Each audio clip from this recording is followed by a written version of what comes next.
Welcome to the No Nonsense Sustainability Podcast. I'm Ildiko Almasi Simsic, and today we're covering community engagement. My guest today is Paul Lawrence, Senior Social Advisor. Hi, Paul. Welcome to the show. Hello, Ildiko. I'm very glad to be here. Nice to see you.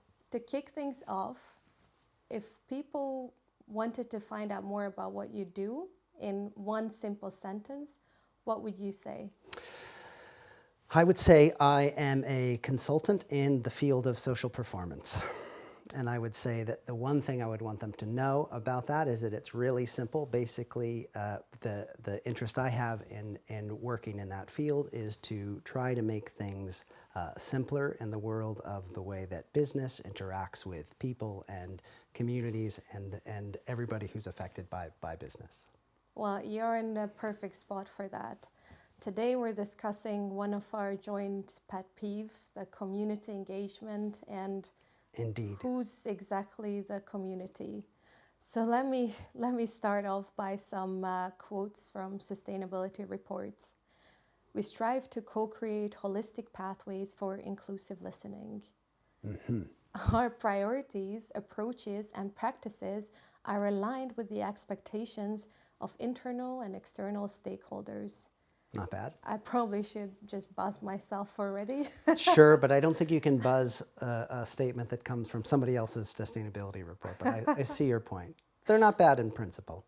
Probably my favorite is the community engagement report where they say they did 87 activities supporting vulnerable people, whatever that means. Mm-hmm. So if you had to explain community engagement in 60 seconds without using a buzzword, making sure that you define who the community is, like how would you go about it? Two questions there. So first I would say that the engagement bit is really about the word of listening. And then if I could buzz, I wouldn't buzz because I'm hypersensitive to the format of this podcast. I would say the buzzword is community because I think that is often the biggest misunderstanding. If you say the community, I don't know any communities where I've worked or lived that is sort of encapsulated by one opinion or one idea or there's various people. So for me, even the word community, I won't buzz it yet because I think it's loud on the microphone. I think the word community itself is a little bit of a buzzword that people all assume they know what it means, but the fact is communities are not of one opinion, and that I think is the biggest challenge in doing engagement and particularly community engagement, because if you look outside, if you go to anywhere that you've ever worked, it's very hard to narrow it down to what the community thinks. Yeah, exactly. And if I had to explain it, I would also say we need to define the community in the context, because in our work in social performance, buzz. You got it. So you can't use that phrase, but you need a phrase to say what you do. So I think we have to be a little bit patient with ourselves. So we define the community in the context of our project or our client. So when we refer to this group of people, that's the good way to overcome the community buzzword. So this group of people, we just define them as people who are directly affected by our project. Yeah. And even then, we go one step further and define the subgroups. Like some people might be affected by certain aspects, others by other aspects. Sure. And then in that context, for this smaller group of people, we design a way to share information and ask for feedback. Yeah. But when we look at community in like the ESG reporting sense, it's not well defined, and that's why, yeah. So I think I really like the format of this podcast, because I think even the format of if you went into a meeting with where I live and said ESG reporting, no one would know what you were talking about. So that even that language of like, what are we talking about? They see a construction site, a new energy project, a way the road is blocked. They're much simpler things. I mean, I think we get in this world of reporting and ESG, and I think we forget really what we're talking about is, are people being listened to or not? And I think that sounds easy to understand. Everybody kind of knows what it means, but it just feels differently. And I think we have to be careful of this idea of ESG reporting and sustainability and stakeholder engagement to really think about what it is we mean in practice. Yeah, and who are the people who should be listened to, and by who? No, that's right. Because that's, when we're discussing this like broader sustainability industry, as I said, for us it's pretty obvious. Like we look on the map who are nearby the project, so that's the people. But under the ESG framework, and that's I guess the confusion here, and that's why it's become a pet peeve of mine. Community is everybody and nobody. So let's say you have a business here in Canary Wharf. Who is your community? Everybody who lives here or works here? Yeah. As I said, I mean, I think when you're in a big city, it's different. I want to go back to when you asked me a little bit about what engagement was and how I would describe it in one word.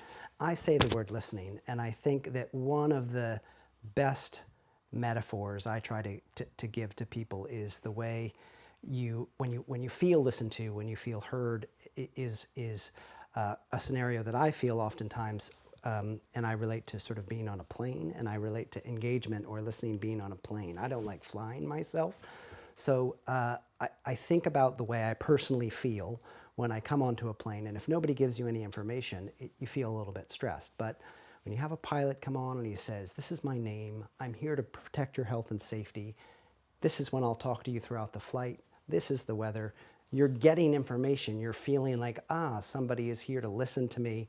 There's a whole team of people here who are concerned about my well-being. If I have a question, I can check in with them. I physically feel the way I relax when that happens. And that's what I try to think of when I work on a report or a formal event on a big project. When people feel like they're listened to and they have a way to communicate and they know who they can communicate with, you have the basics of making everybody feel relaxed. That's why I think you think of scenarios that are outside of ESG reporting or formal sort of, project development, or we're doing, just people want to feel listened to, and then if they have a problem, they know who to go to. And that's what I think is really helpful in thinking about simplifying the work of community engagement or social performance in our field. Okay, let me challenge you on Please this a do. little, because when you say listening and giving them the platform or the opinion or the opportunity to share their views, that does kind of imply that it matters. Because, like you get on the plane, the pilot is not asking you how he should drive the plane. So yeah, he's communicating the information to you, but from your perspective, there's no expectation that anything you would say, or I want to fly over Rome to see the view.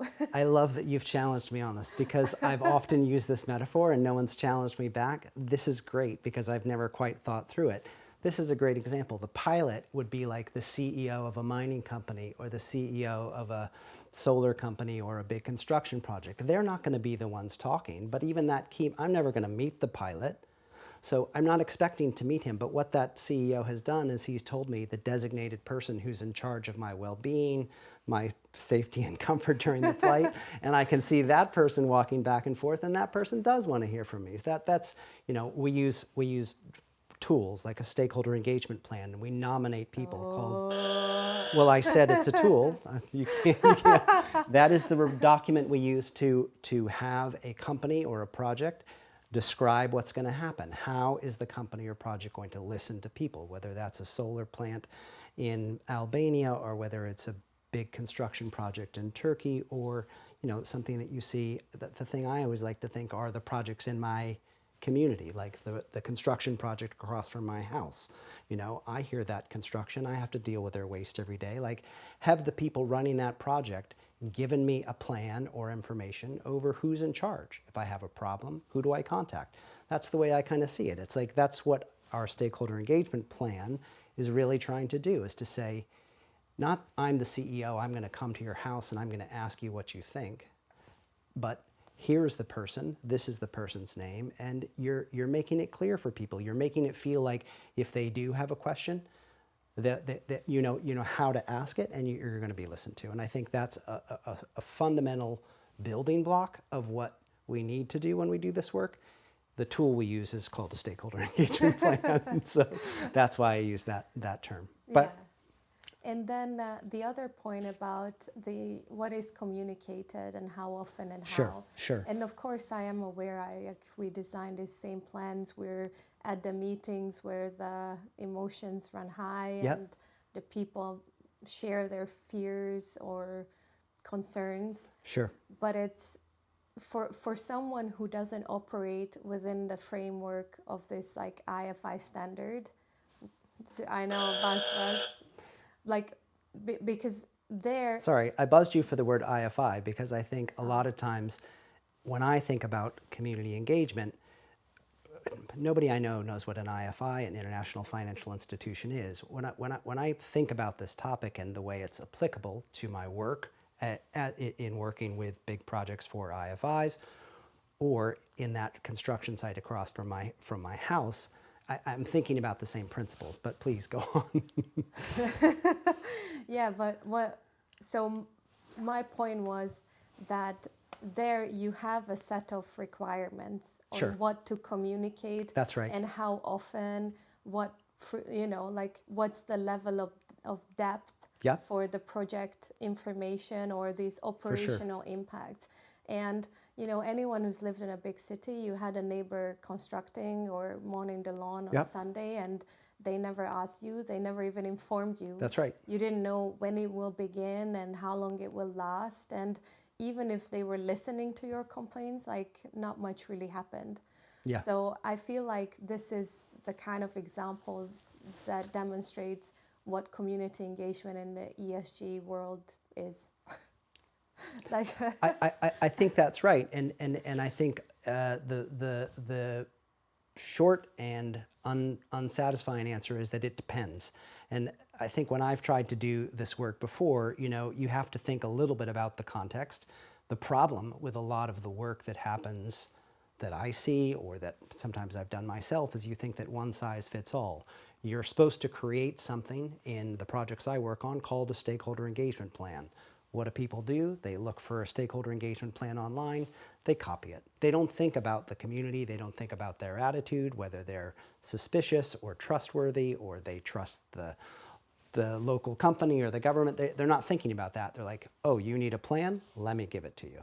Do you know what I'm saying? It's rather thinking that the goal is, oh, I've created a plan, I've given people information, therefore I've done my work. Well, did they hear you? Were they satisfied?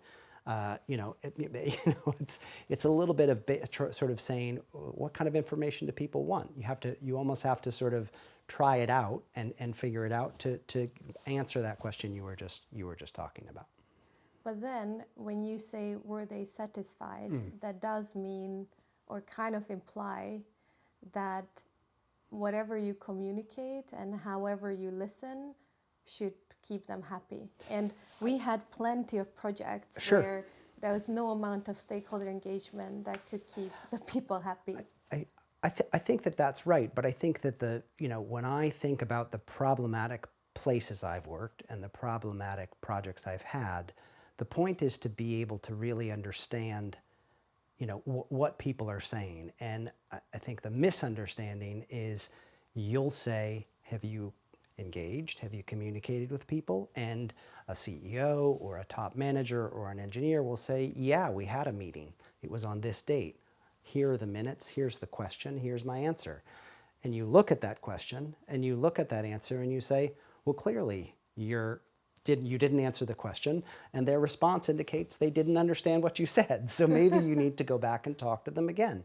Do you know what I'm saying? It's a little bit about having that analytical effort to get further, to find out whether they're really asking a question. Maybe they didn't understand. Maybe they genuinely didn't understand.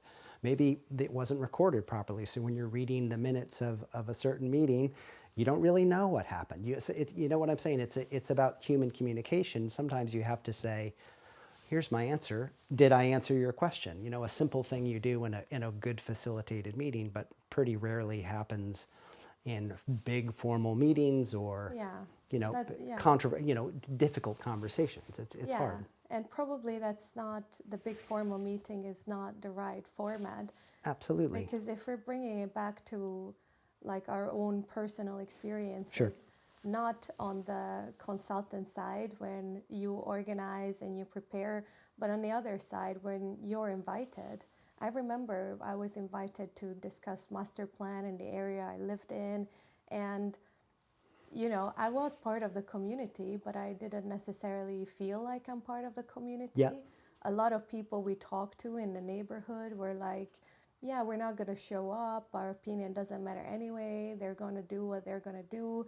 And Yeah. like this really put things into perspective for me, because I spent the previous 10 years designing these programs for these communities. So they show up and they have the access to the information and they feel a part of the decision making. Yeah. But then when I was on the other side, I was like, should I really go? Does it really matter if I show Yeah. up?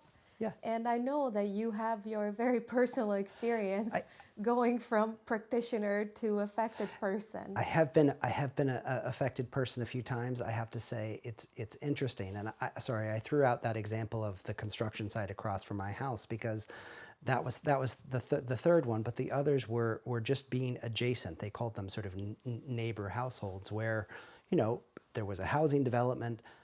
The other one was, you know, another project near my house, which was another construction development. But it was difficult to find out that basic information, going back to my plane metaphor, about who I would even talk to. In both of those cases, near my house, it was the government. It wasn't anybody who was doing the project. There was nobody nominated. And I had to actually push to get my opinion considered because I wasn't a neighbor, which is very common in our projects, right? You sort of, you draw a line around a construction site or a pipeline or a big project, and you say, well, those people who are just neighbors to it are going to be affected.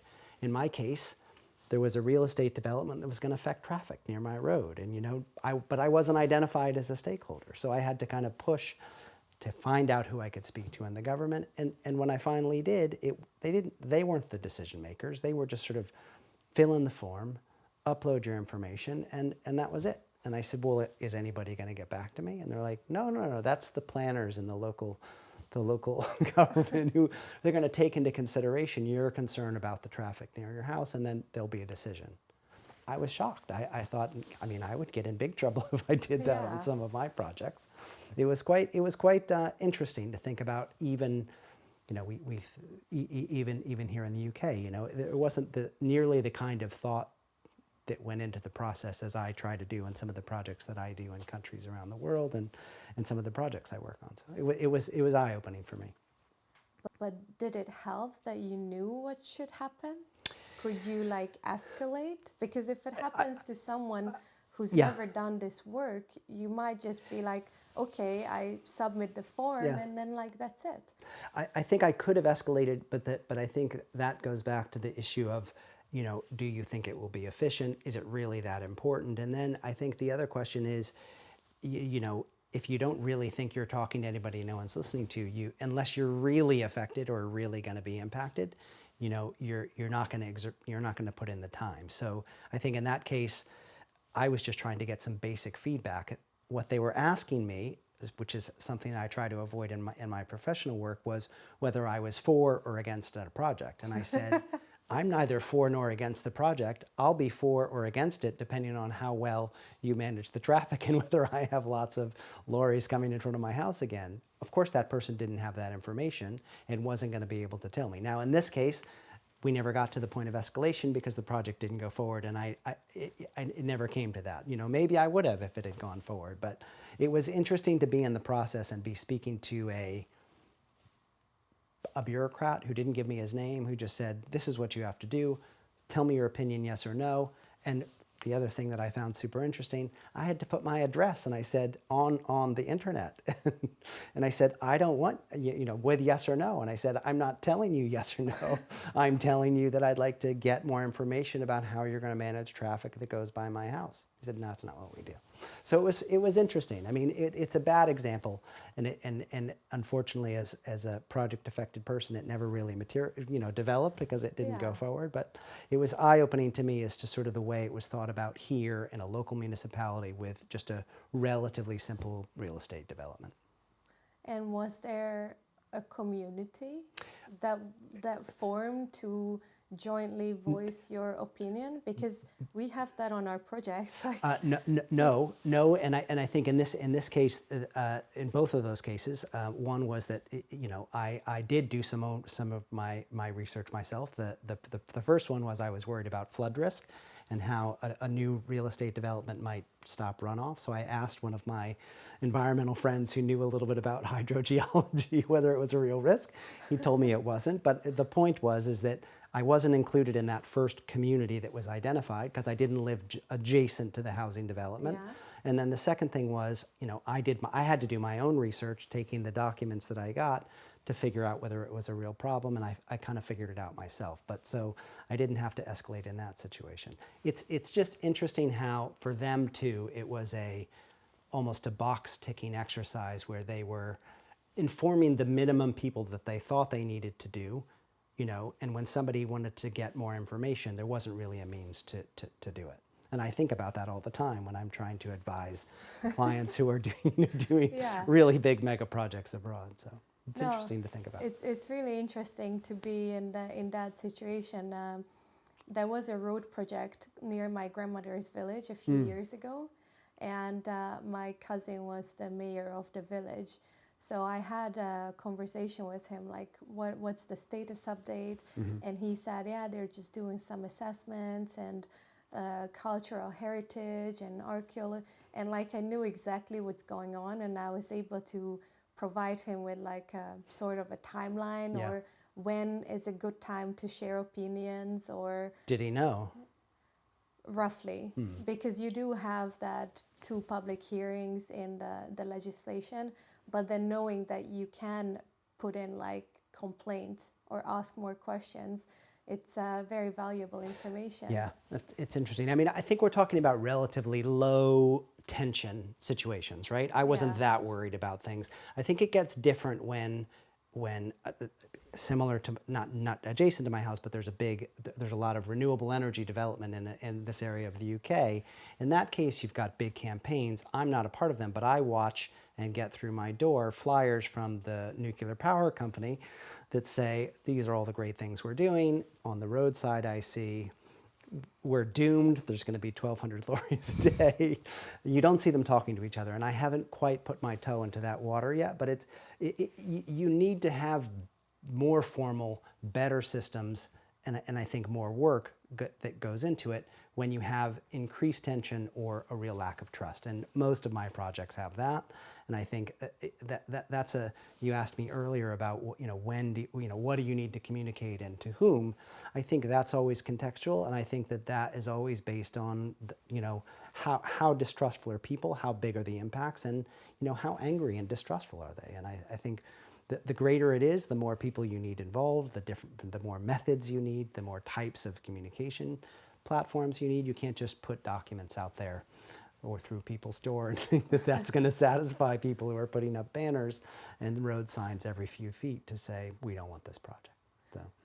Yeah, and then it comes back to I buzzed myself in advance. Which buzzword did you use? Capacity of the That's not a project or the company. Because what we often see is there is no one who truly understands how you define the community in this context. Who are the right people to engage with? Yeah. And it's not rocket science, but you do need to be familiar with the reality and who could be affected by what you're doing and what you're not doing. And in that sense, a lot of these companies and developers are in the dark completely. They think, okay, they do what we do. There's the radius around my construction site. Yep. These are the people most likely to complain, and I need to deal with them. Yeah. The rest, hopefully they don't find our email or phone number. Yep. And that's it. Yeah, no, I think the real, when I drive by all those road signs near my house, the thing I'm asking is, does the company ever sort of knock on their door and say, hey, I'd like to talk to you about why you're opposing the project? I mean, obviously that would be incredibly time intensive to do for every single house that has a road sign. But, my curiosity is, what have those people really heard about the project? Where did they get their information? And I apply that to my work as well. If somebody is for or against a big project I work on, or those people who live near my house, my curiosity is, why? Where did you get the information? And do I have the ability to provide you with more information, or does my client have the ability to provide them with more information to get further along that listening process? Like maybe they've heard something wrong, and it's particularly problematic in this world where people are getting their information from the media. Or how many projects do I have where some unhappy person has created a Facebook page or some sort of social media account? They don't know if it's verifiable or not, and you just get people talking past each other. And I think that is not rocket science, but it is a skill. And I think the main thing I think of for myself is, this isn't hard to do, but it's very time consuming to do, and you need to kind of, what am I talking about? What's time consuming? The time consuming work is to listen, think about the answer you've given, determine whether they are satisfied or not, and then make another step. That takes a lot of time to do. And I think in the world of big projects, big finance with IFIs, international finance institutions, people don't always have that time. Yeah. And it's not easy, because you have someone there listening to complaints and people being, we often have consultations where people shout, Sure. where people scream, there is a vocal minority. Yep. As soon as you open up the possibility for complaints, it's like flooding in everyone with their little, even if it's a minor complaint, you just see, as a developer or as like a company, you just see like, oh my God, how am I going to deal with it? Sure. And that comes back to having the right person who can understand that this is part of the process. Absolutely. It's a long-term trust building, or like a buzz. Trust building. I agree. I think the other thing you're talking about that I am super distracted is not the word. I'm preoccupied with is that in this world, particularly in this world of social media, whoever shouts, it doesn't have to be social media, but whoever shouts loudest gets the most attention. And I think there's a real skill in the social performance and engagement to really say, okay, you've shouted for a few minutes, thank you. Now there's some additional work. You have to say, I heard you say this, is that right? Then you ask the people that aren't shouting. You have a meeting with the people that aren't motivated to come. You have a meeting with other groups who also are affected. Then you can put that person who's shouting in context. But I have several projects right now where all of our attention is to address, a person who's shouting, and we're not even doing that well. Rather than doing the additional work, spending the additional time to say, this is what this person who's got the Facebook campaign is saying, what does everybody else think? And that is both a skill that I think is underappreciated and a time-consuming task that not everybody really wants to do, because there's a general assumption that if people aren't shouting, they're satisfied, and that's not always the case. So. And do you think our industry is ready to deal with the social media aspects? Because as you know, it takes like I don't think anybody's ready to deal with social media. Not at all. It really takes like one meme or one reel, one video going viral, and then what is the answer? Like, like being part of some of these big institutions, you can't just put anything out. Any statement or any form of a response takes often weeks and months. That's right, and I think the problem is that one of the issues or one of the terms we often talk about, I would say not the terms, but one of the competitors to what I would say is engagement is public relations, which in theory could mean the same thing, but a lot of times public relations is about persuading people, whereas what I think about engagement and listening is objective information, listening without sort of a preconceived idea that your project is good, or that even that the outcomes of the project will be beneficial. You're just listening to what people think. That's what I mean by engagement. Public relations, it's being persuaded. It's trying to sell you a project, and that doesn't necessarily mean you're giving full information. A lot of the responses to angry campaigners that I see are public relations to kind of shout back, maybe in a positive way.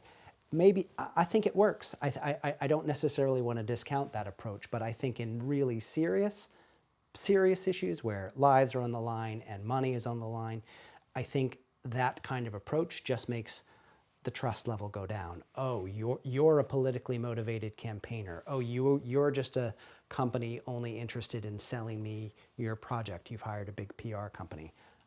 I think that can work, and you can just drown out the noise, but I don't think that's the same when I talk about engagement. I think that they're different things. No, that's very true. And I think we had a lot of clients who didn't get this right. So they would engage a communications PR person. Sure. They would do some like corporate social initiative, and they were not doing the actual operational like risk management. Sure. What's a risky topic? What do we have to? Exactly. Because we had, like, I've had clients who were sponsoring concerts and football games, and they put it under their stakeholder engagement. It happens all the time. Community engagement. And that, we gave flowers to the teachers. That's our way of giving back to the community. Yeah.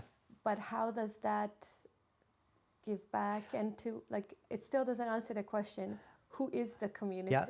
I want to go back to the simple word. It's not listening. The community is yelling at you because they're worried about lorries on the road, or they're worried about the value of their houses going down. And you're telling them, look, I just sponsored your concert, or I just did this other discretionary thing that's unrelated to the thing that you're yelling about in your Facebook group. And I think, the problem is that a lot of people who do have those ideas, who do want to do something nice to say, we're not all bad, it is a form of engagement. It is okay. It is okay for companies or businesses to respond with, something that they think the community or a group of people want.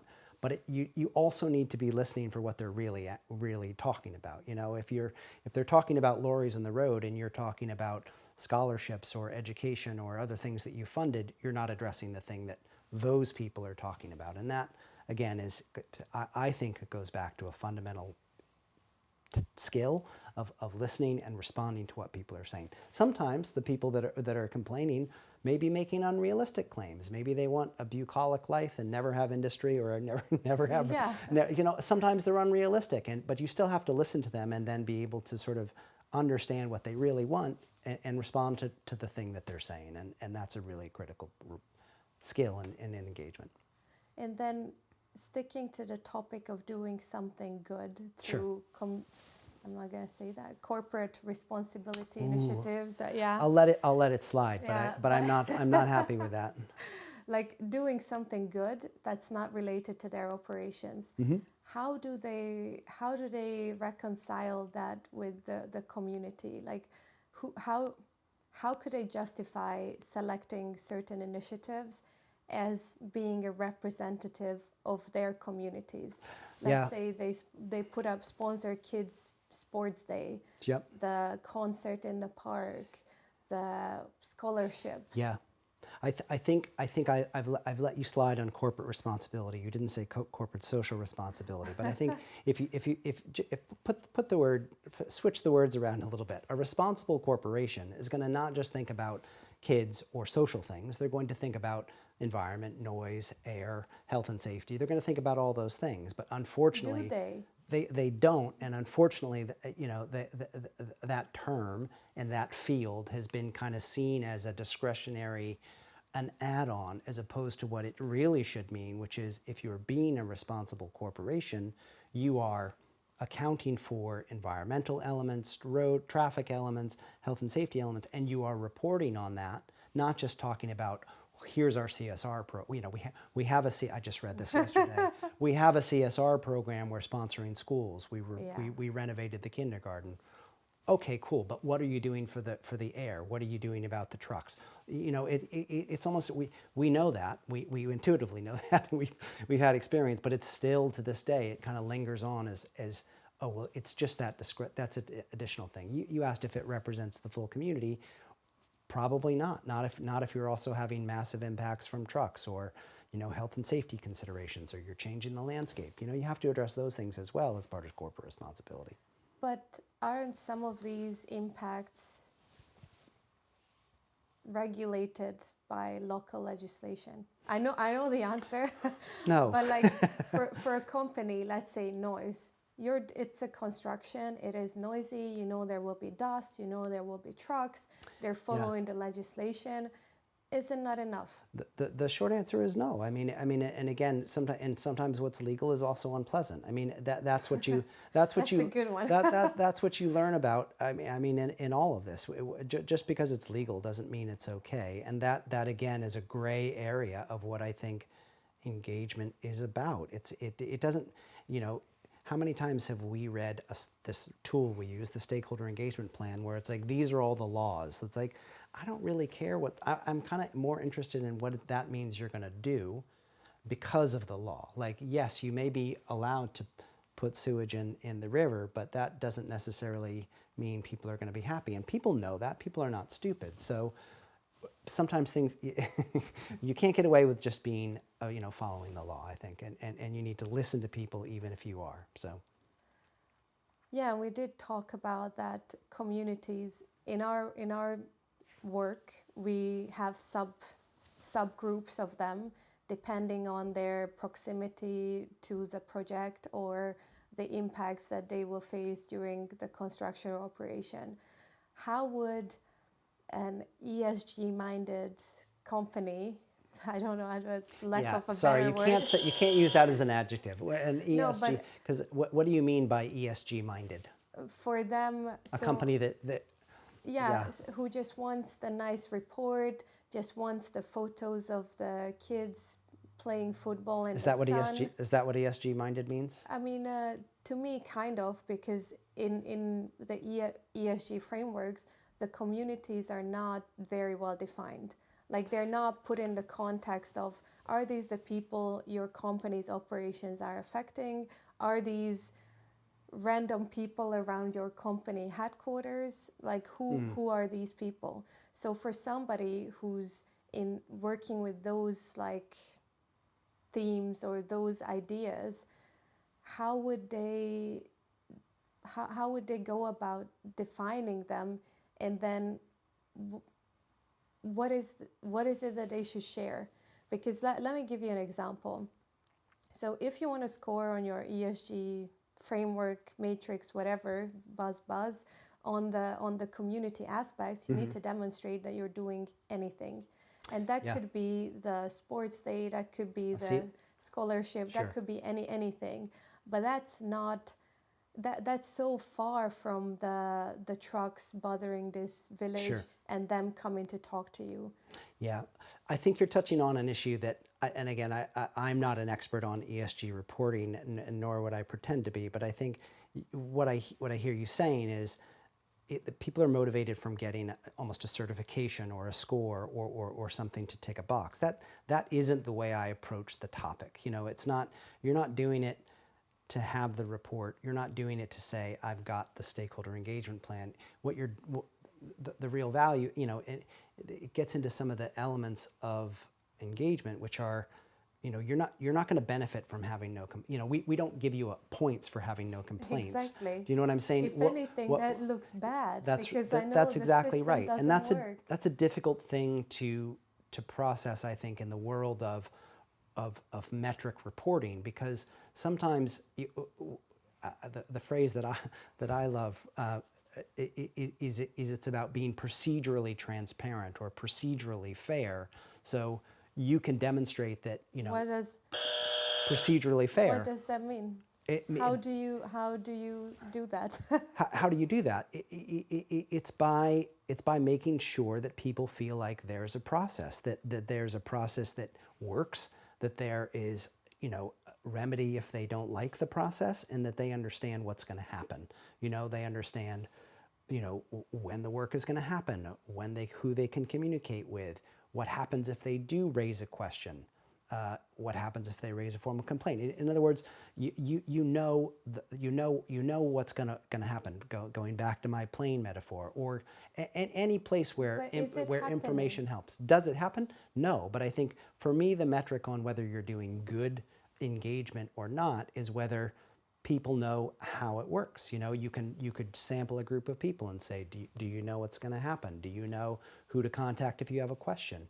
I think those are harder things to measure, and I worry that in a world of reporting or trying to get a certain indicator metric that we forget that it's more about having a process in place and having a test for the process. So, I can't, if you have a grievance mechanism, which is something we talk about, a complaint mechanism, that's one thing. When I go into, a sandwich shop, they'll say, if you have a complaint, put it here. I rarely have a complaint in a sandwich shop, but at least I see that they have it. What's more comforting is they can kind of say, hey, we listened to you last year and now we have different kinds of sandwiches, or now we fixed the, do you know what I'm saying? It's like, that box there helps. It's not everything. And when we look for success, we're looking for whether somebody can, I'm going to use the simplest words possible, demonstrate that they listened and demonstrate that they changed their behavior. And I think that to me is easy to say, but looks vastly different from, a road project or a construction project in London compared to a massive oil and gas project in sub-Saharan Africa, for example. But the principles are the same.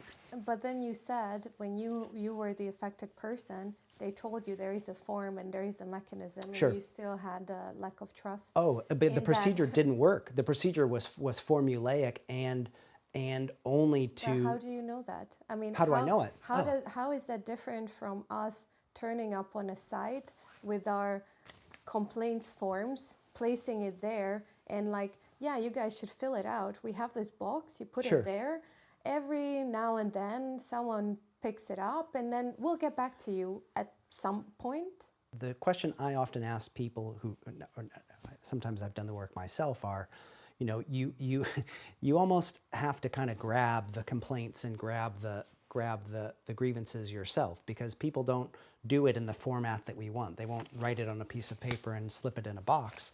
You may hear it in a meeting or read it on Facebook or, hear it in a conversation. Oh, I heard you in that public meeting say you're really concerned about traffic, or I saw your Facebook post and you seem to be really mistrustful of this nuclear power company, tell me more. And then it gets documented. That's the role of the person in the company, is to really pull that stuff out, find where there's misunderstandings. It could be, as I tried to say earlier, driving to that house, knocking on the door and say, I see you've got some opposition signs to the project down the road. Could I ask you a few questions about what you're concerned about? You're giving them confidence that somebody cares about what they said. In my situation where I contacted the local municipality, I didn't have any confidence, and I was reluctantly giving feedback because I knew it was going to go public, and I wasn't particularly happy about that. I hated the procedure. But then, I'm just trying to put myself in the position of that person who's working for this nuclear company, and you just go, if you see the sign that they don't like us, you just knock on the door and take whatever they give you. How do you prepare? There's this human side of it where you need to be able to handle that, or you need to have the experience. If you can define that and put that job requirement somewhere, I think you will have solved a serious terminology issue. That's the skill, the ability to listen and know, you're not trying to get rid of that problem. You're not trying to convince that person to take their sign down. You're trying to better understand it. And I think that an underappreciated skill is being clearer about why people are opposed to whatever project it is before it becomes street protests and massive signs and social media campaigns. And it just is different in every scenario, which is why it's so hard to define it and sort of explain it, given the vast array of the kinds of projects and companies and people that engage with this topic.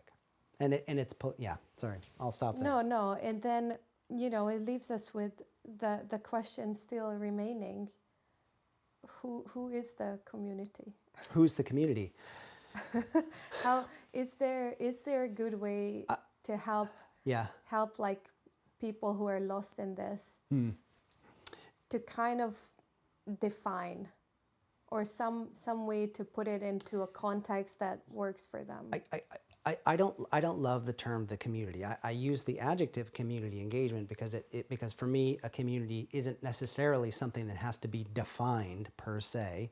I think the idea is to be clear on, what you mean when you say it, and then keep it open for other people who want to participate and say, I want to be a part of the community, or I'd like to have my opinion heard. You're not trying to say, what does the community think? You're trying to say, I like to say, you're searching for issues that need to be considered by a whole array of people, be they technical, financial, environmental, health and safety. There are going to be people who need to be informed about what people think, and that's really the job of somebody who's doing engagement or stakeholder engagement, is to listen really carefully, think about the context, and know how to document and then give appropriate information to other decision makers, so that you're a smarter business. You're smarter about the way that you're going to move forward, so that you can avoid the really contentious projects where people get distrustful and angry. I really like when you say you need to define what it means for you and your business within this context. Oh, you'll appreciate this more than anybody, as you're not a native English speaker. I find it crazy that we think that you have definitions. When you work cross-culturally and you work with other languages, I mean, the film Lost in Translation was funny for a reason, because you realize, if you speak another language, how many times, a word like community, or I speak a little bit of Russian, so one of my favorite words to always focus on is the word grievance, because people don't use the word жалоб. It means something different. It's something you don't want to do. It has a negative connotation. So if you're not aware of that, you'll get the word translated, but people are like, oh, I don't want to do that.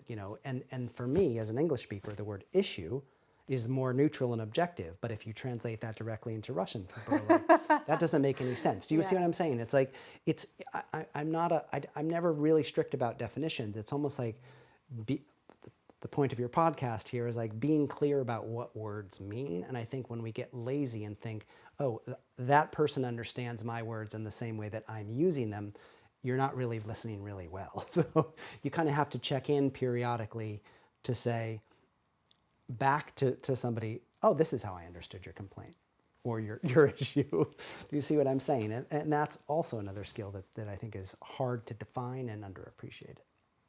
That's the perfect way to end this. I hope you're much clearer on what the community actually is, or at least you get inspired to define it within your context, and maybe provide some more background and explanation on what you mean when you refer to your community. This was the No Nonsense Sustainability Podcast, and we'll see you next time. Thanks for having me. Thank you.